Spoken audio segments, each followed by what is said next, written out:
All right, with that, I think we're ready to roll. Thanks again, everyone, for being here. I'd like to welcome two special guests, the president of NASCAR, Steve Phelps, and the CEO and president of Boys and Girls Club of America, Jim Clark. Thank you, gentlemen, for being here today for what was an exciting announcement. And thank you for the time to talk about it. We'll start off with Steve. Can you talk about just briefly about the announcement and how important it is for the Boys and Girls Club of America to be part of the NASCAR family now?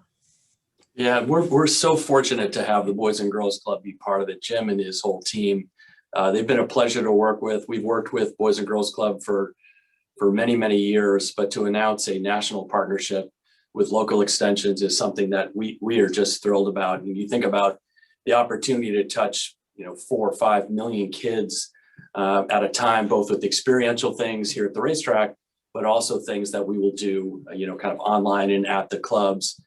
So we just couldn't be happier to have them as our newest partner. Thank you, Steve. And a similar question for you, Jim. What's it like to have NASCAR part of the Boys and Girls Club of America family? Well, we're tremendously excited about this partnership and becoming the official community youth partner of NASCAR. This is a significant relationship in many ways, as Steve indicated. First and foremost, we'll focus on helping youth, because this is all about kids and teens, really pick up some of the loss that they've seen over the last year because of the COVID-19 virus. So there'll be a learning component of this, and it ties directly to NASCAR, STEM, technology, engineering, and math. And inside of that really is the crux of this for kids, is giving them exposure and the opportunity to experience the thrill of NASCAR racing, but also what potentially in terms of a job or a career could come out of that. So they'll, as Steve said, they'll get to go to the track at every community where there's a race. And then we'll also bring it to them remotely through technology and our device-based learning platform, My Future. So we have just really enjoyed the early stages of this partnership and working with the NASCAR team. And today is just the beginning. It's just an announcement today of this partnership. And what'll come after this is really what will touch down at the local club level, and that's opportunities for kids. And that's what Boys and Girls Clubs is all about. NASCAR sees that, and that's, again, the beauty of this partnership, enabling all young people to realize their full potential, be life or work ready, and go on to have a great future. Great stuff, Jim. Thank you for that overview. That's a very exciting announcement. And with that, I will open it up to the media for questions for Steve and Jim. If you have a question, please click the raise your hand function in Zoom, and we'll get to as many as possible. One point of housekeeping, if I may, we're going to keep the first portion of this. We ask that you keep the first portion of this, the questions about this partnership. After a certain amount of time, we will let Jim go and keep Steve around for any NASCAR racing specific type questions for a little bit. He does need to get on to get ready for race day, but that's kind of how we're going to choreograph this press availability. So if you have questions about this partnership specifically, please raise your hand now, and we'll get to as many as we can. And we'll start off with Zach Albert. Go ahead, Zach. Great. Thanks, Mike. And gentlemen, thank you for joining us today and this announcement. So this is a question for either of you guys, really. I just wanted to kind of drill down into some of the activations for this and some of the possibilities there. It seems like, I have visions of, one-on-one interactions with drivers, teams, things of that nature. Is that going to be a piece of the activations with this and you guys kind of facilitating those? Yeah, I could start out, Steve, if you like, and you're spot on. Part of the activation will be interaction, not just with drivers, but really with their team as well. That could be the pit crew, it could be some of the marketing side of the house. So there'll be opportunities at NASCAR. And I think another unique part, and Steve can give a little bit more on this, is really NASCAR is bringing to the table their platform, the industry's platform, and it'll extend all the way across really all NASCAR touch points. So this will go deep, and yes, with mentors and and career guidance and explaining what they do and how they've gotten to the stage they're at. So it's exactly how the program will touch down locally. Great question. Yeah, hey, Jim, just in addition, I think one thing, in addition to drivers, crews, the teams broadly, we have a significant number of shared partners. So you think of Fox, NBC, Comcast, Coca-Cola, Toyota, and many others, frankly. I think there's a real opportunity to create some joint content, joint opportunities to touch and really bring these things to the kids. And really the key winners in all this will be the kids. I think there's just, you think about STEM, you think about job opportunities. We have tens of thousands of jobs here at NASCAR, and to, kind of expose these jobs and what it's like to be part of the NASCAR community is something that we're really excited about. Great, thank you. Next, we will go to Dustin Long. Go ahead, Dustin. Thank you. For Jim, in what ways have you found previous engagements with organizations making an impact with those on the Boys and Girls Club, some of the best practices and things that maybe NASCAR can pick up on, or even things that NASCAR can push things forward for your organization? Yeah, well, thank you for the question. And it's a good one because we do have a set of best practices, if you will, when we look at supporters, sponsors, or partners. And in this case, this is a partnership. So as we think about that, that's where we bring together the assets of both organizations. And then, of course, NASCAR will amplify those as we go forward. So, a great example will be around marketing and how we can co-brand, co-market, not just the partnership, but really what it's going to do for kids. As Steve said, this is all about kids and teens and giving them exposure to opportunities and experiences that they otherwise wouldn't have. It really is leveling the playing field. And, we've got kids with us today from the local club here in Alabama, and they are so excited. Most of them have never been to a race before, a NASCAR race before, nor have they experienced what all NASCAR is about and the opportunities. So it's a small example, but a big one in terms of how a partner like NASCAR is bringing all of their assets to the table for the singular purpose of helping youth and helping develop their experience and skills for the future. Thank you.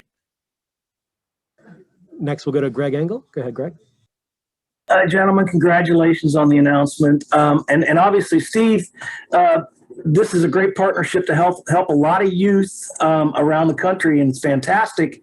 But NASCAR has marketed to youth for a number of years. I think back to the cartoons and the racers and all that. How much of an impact or an influence was that on this decision? Because obviously those youthful fans are going to turn into adult fans one day. How much did that play into wanting to form this partnership?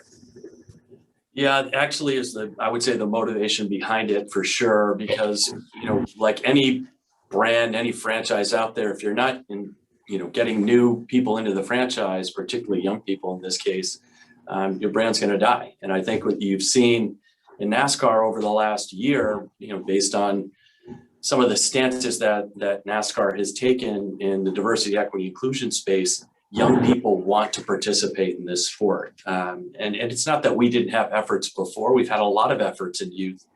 But I think as we've opened up, as I kind of think about it at the lens of this, the aperture of this lens, to include people of color, younger people who really probably didn't think that NASCAR was for them. And I think now you see that this is for them. And looking to, I think just the most exciting part is really seeing we had a bunch of kids, as Jim said, from the local chapter, a couple, dozen, 15 kids, and they're just seeing their faces and looking at the awe of what's happening here and the size of this facility. And they've never had this experience before. So replicating that across across the country with our racing, and then really these other opportunities for them to understand our sport better. We want to have lifelong fans, and I think this will be a good partnership for us to be able to do just that. Thank you, and congratulations again. I know those kids are going to have a blast at Talladega. Thank you. They will.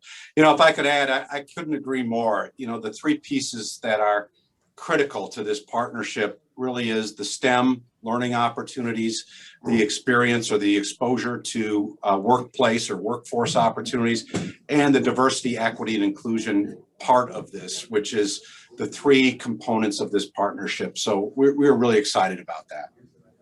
Thank you, sir. Next up, we'll go to Jordan Bianchi. Go ahead, Jordan. Thanks. I have two questions, both of them for Steve. Steve, part of this announcement today is about diversity, equity, and inclusion. And I'm curious, where would you say that NASCAR's diversity program is compared to a year ago at this time?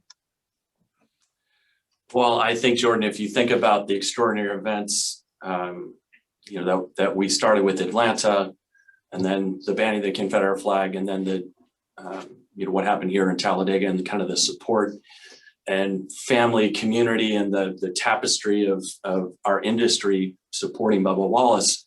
I think they're significantly different. I would say probably chief among those was probably the banning of the Confederate flag, because we had done a lot of incredible things. You think about the Drive for Diversity program, and the dozens of diverse interns that we have every summer, and all these different programs. But I think the banning of the flag really was just kind of opened things up. It was a barrier for us to bring more people in, and I think it's changed our sport and the face of our sport forever. Michael Jordan, Pitbull, from an ownership perspective, and I think there'll be others, frankly. And then from the fan perspective, and then you look at how the corporate community thinks about NASCAR and our diversity, equity, inclusion efforts. But it really, one of the most important things for us, Jordan, it needed to start at home. It needed to start with us. So continuing the efforts that we had for a while to diversify our workforce, training our workforce in different places, sensitivity training, unconscious bias training, really important for us. We've started employee resource groups. We have an ally council, a diversity council. All those things were critical to get right for us. And we're not done. This is a journey that we're on, and it really is about action. So I know there have been a lot of folks in a lot of different organizations that put out press releases when something terrible happens. We are not going to be about press releases. We're going to be about action, and everything we do in this space is going to be about action. And as I said, it's a journey that's unending, frankly. So we just have to continue to get better. One member of the diversity program is Rajah Caruth, who's kind of had some success on the grassroots level. I'm wondering if you've had any interaction with him and what your experiences have been like, if you have. Yeah, I actually haven't spent a lot of time with Rajah, and we're really excited about Rajah. I think he's got some real talent. He's got personality. I spent some time with Bubba and talking about Rajah, and I know that Bubba's worked with Rajah to try to help him as well. Any opportunity, frankly, for us within that program, and Max Siegel and his team at Rev Racing have done a terrific job. And you think of the folks that have gone through that program, the racers that have gone through that program. I mean, it's a who's who of even at the cup level now with Danny and with Daniel Suarez and Bubba and Kyle Larson. And we have to continue the efforts there. And I think whether it's Rajah or kind of this pipeline, I think that we're seeing from Mexico as well is, and then obviously getting women, girls and women involved in the program. It's really, really an important element of diversifying our driver base. Thank you. Next, we'll take a question from Jenna Fryer. Go ahead, Jenna. Hey there. I'm hoping that you guys can expand a little bit on the STEM element of this program. Well, that's a great question. I can lead off and Steve can add on. If you think about science, technology, engineering, and math, it's so critical that kids and teens have these skills today, because most jobs as we move into the future are going to have one or all of the components of that. So as part of this partnership, we'll have experiences both virtually through a remote device that focuses on how STEM is used, for example, at NASCAR. Now, it doesn't necessarily have to all be track related. This could be in the booth or the producer, the marketing side of this, if you will. So there'll be experiences that'll be developed to support that, all four of those areas, and how it ties to NASCAR. So that's kind of the crux of it, but it's a key element of this partnership. Hey, Jenna, one other thing to think about, we're just now, working with Jim and his team on what that curriculum is going to look like. But I think Jim's exactly right. I mean, is there a more fun opportunity for kids to learn about, STEM than NASCAR? And that's really what it's meant to be. It's like they don't realize that they're actually learning something that is going to be helpful for them, that ultimately could lead to job opportunities as well, whether in NASCAR or other places. But that curriculum will be developed. We'll work with Jim and team and our engineers and other folks that will really highlight what it is to be at NASCAR, to work at NASCAR, and these really curriculum-based opportunities in STEM. Next, we'll go to Daniel McFadden. Go ahead, Daniel. Hey, this is for Steve. Steve, you mentioned Michael Jordan, Pitbull coming in as owners, and you said you think there will be even more like them. How much has the last 10 months or so since the banning of the Confederate flag maybe opened up your eyes in a hindsight 2020 way to just how much the symbol of the Confederate flag and its association with NASCAR was holding this sport back with many people in this country? I think, listen, I've had the opportunity to speak to athletes, celebrity, regular people about the banning of the flag. And really the common theme was, I just didn't think this sport was for me. And I think to me, that was I guess intuitively, I knew that, right? Because you're like, well, it just doesn't feel right for me. And now when you hear people talk about that and saying, I can't wait to go to a race, it will be my first race. That to me is really, I think it's really exciting. And so I just think that, we are in a different place than we were. And that part is fantastic. I think we were in a situation where the sport was growing in 2019. Our ratings were growing, our ticket sales were coming back nicely. But until, the banning of that flag, it was really about just continuing to be where we were with the same group of people. I think the thing that's most exciting for me is, people understanding the NASCAR community and the sense of family and community that exists as part of NASCAR. I don't think that, people saw that before. And, you think about coming to a facility like Talladega and the welcoming spirit that comes with coming to a racetrack, right? So you go through the campground, people want to have a conversation with you, want to give you a beer, they want to talk about, racing, they want to talk about your favorite driver. I think that people didn't really understand that, who weren't part of the NASCAR community. You all know about it. I know about it because that's what we experience when we come to the racetrack. Now, when we're bringing other people to the racetrack, they're feeling that as well. And I think that's a sense of, awe or just surprise, probably the best way to put it. Thank you. We will take one more question on the partnership, and then we'll go to Terry Sebastian. Go ahead, Terry. Yeah, the Boys and Girls Club is really an organization that's a day-to-day program that gives these kids organization in their lives. NASCAR comes to town, several cities, once or twice a year. What's the aspect of that aspect and how they can affect these kids on a day-to-day basis out there in the clubs, in the Boys and Girls Club of America across the United States? Yeah, great question. And, a couple answers here. First and foremost, as described, of course, when NASCAR comes to a community, there'll be an on the ground and an integrated program and exposure for kids race day and at their club, but obviously that's not every community. So through the programs that are being designed, we will bring this across the country to all clubs through our digital learning platform, which is called My Future.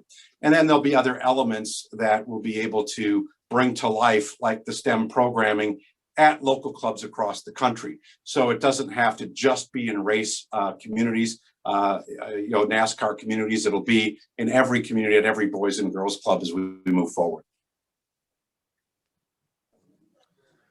Thank you so much, Jim. You're welcome to stick around and hear some more about NASCAR racing from Steve, but you're free to go. Enjoy the race today. Thank you for joining us, and we look forward to a great partnership. So enjoy the race at Talladega, Jim. Thank you. Thanks for having us. Thank you. All right. I see a number of hands up already. I will say we only have a few minutes with Steve. A reminder, he will be available again on May 5th for the Next Gen Unveil. So if we can't get to you, happy to help get the question answered prior to May 5th, but you can reserve that question for May 5th as well. And we'll start off with Dustin Long. Go ahead, Dustin. Thank you. Steve, on a day that NASCAR announces an inclusion partnership, how would you address the optics of a female driver with more than 200 National Series starts not being approved for an event, and a driver approval process that seems ambiguous at best in who is allowed to compete when and where? Yeah, listen, Dustin, I think that obviously the question around Jennifer Jo Cobb and her not being approved, Steve O'Donnell, Scott Miller, Elton Sawyer, these guys have decades of experience in this sport. And in their opinion, Jennifer did not have the experience necessary in order to run in the Cup race. I understand it may seem ambiguous to those outside, but I think that they have their finger on the pulse, and in their opinion, Jennifer wasn't ready to race in this race. With that said, we certainly, to your point, on a day where we're talking about inclusion, would love to have female drivers racing in our top series. It's something that we very much would be interested in doing. So we're trying to diversify our driver corps, women, people of color. Those are things that are very important to this sport. But as it relates to Jennifer, the group felt she was not ready. Thank you. Next, we will go to Jeff Gluck. Go ahead, Jeff. Yeah, Steve, so far I've only seen Bubba Wallace and Denny Hamlin post about getting vaccinated. Just wondering, what are you guys doing from a sanctioning body standpoint to encourage drivers to get vaccinated? Yeah, that's a good question, Jeff. Obviously, we had a town hall the other day with our employees, and I encouraged all of our employees to get vaccinated. I think it's important for our company. I think it's important for our sport. I think it's important for the country overall. I am fortunate enough to have had both of my shots and have been clear for about 4 weeks. As it relates to the driver corps, I think you'll probably see more and more, and we'll ask the drivers, frankly, to try to help promote the vaccination process. I think it's really important. They have a voice, and that voice carries a lot of weight to the degree that we can help with folks who are uncertain about whether they want to get the vaccine. I think it would be critical to have those with the loudest voice within the sport talking about their vaccinations. Next, we'll go to Bob Hawkers. Go ahead, Bob. Yes, Steve, I wanted to follow up on that question. The IndyCar is requiring drivers and crew members to either be vaccinated or have a negative test daily during the Indy 500 week. Have you considered that type of policy, and have you decided one way or the other, and why or why not? Yeah, I think for us, Bob, I am, it's a bit of a slippery slope, right? So I think I won't talk out of both sides of my mouth. It is important, in my opinion, that people get vaccinated. And I won't say that for me, personally. we'll continue to monitor and change our policy as necessary in order to make sure that people are safe. So we are certainly monitoring, and I won't get into the numbers specifically, but the number of people who are in this garage that have been vaccinated continues to steadily rise. So we track that through our process on a weekly basis as people are filling out their health forms or they're through their phone. That is something, or online, those things are important to us. So we'll continue to do that. To the degree that we think we need to make a change to that policy, that's something that we'll continue to explore. Next, we'll go to Alex Andreev, and then we'll wrap up with Jenna Fryer. Go ahead, Alex. Hey, Steve, thank you for your time. You mentioned earlier this year that there were discussions about NASCAR potentially going to a hybrid electric model in the future. And so I'm wondering if there's a timeline for when you expect we could see some of those moves toward electrification. Yeah, I think that, right now it's something that we are certainly having a lot of discussions with our OEM partners about. The next gen car will certainly will have the opportunity, if we decide to go to some form of electrification in a hybrid vehicle or hybrid engine, that the next gen car has the opportunity for us to drop that engine in there. The timing of it, it's a difficult one, right? So I would have said before COVID, we're maybe looking at 23. Timelines are tough, just because we need to make sure that all the stakeholders who matter in this discussion, which are our race teams, our OEM partners, that they're all aligned on what that would look like. And so it could be 24. I think, frankly, the opportunity to have a new OEM partner will largely depend on what happens with that hybrid engine. Thank you, Alex. And we will wrap with Jenna Fryer. Go ahead, Jenna. Hey, Steve, as noted often, I apologize for the background noise. As often noted, NASCAR took some bold steps with social justice and its positions over the last year. There's been a lot of strict voting laws passed in states of late. Does NASCAR have a position on any of those laws, that some of them in states that NASCAR does race in? Jenna, I think, for us, and I talked about it before about trying to do things, we're going to be a sport that is bold. We're going to be a sport that is of action in the DE&I space, and a subset of that being social justice. But we need to do it that's really consistent with our DNA, consistent with what's authentic to our sport. I don't think that's an area that we are going to lean in. I think that we can probably do a better job pushing the diversity, equity, inclusion, and some of the social justice issues in places that are not, kind of in that particular area. Doesn't mean it's not important, but I think that our whole message is going to be about not dividing. Ours is going to be about bringing together. It's always going to be about welcoming and being inclusive as a sport, whether you're at our facility or you're participating in some other fashion or engaging in some other way. So as of now, the answer would be no. Thank you.